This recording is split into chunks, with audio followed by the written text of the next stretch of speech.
Memang tujuan nyari.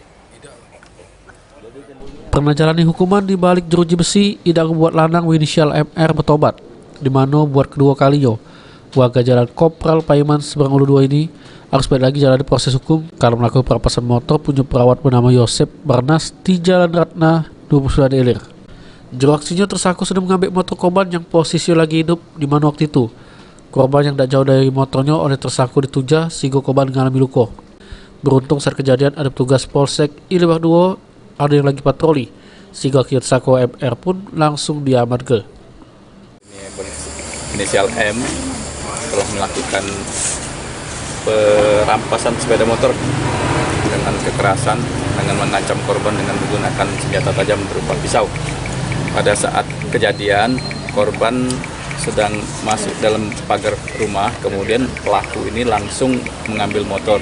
Karena dilihat korban tidak jauh dari motornya, langsung dikejar dan diterajang, ditendang motor, akhirnya motor terjatuh bersama pelaku.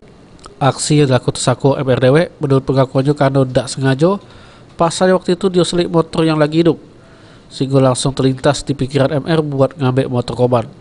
Rencananya uji MR motor hasil palingan nah dipakai dewe buat kebutuhan sehari-hari. Berarti alasan Pak, cuma nengok jalan motor dia hidup Pak. Terus? Aku juga korbannya nutup pagar ya aku naik Pak. Spontan jadi ya? Iya. Rencana buat apa nih motor ini? Untuk pakai Pak. Bukan buat dijual? Bukan. Dari tersangka polisi aman Kelading sama si motor hasil palingan, main guna debus kesalahannya, MR pun harus jalani hukuman di balik jeruji besi Polsek Ilibar 2. Firman Hidayat, PAL TV.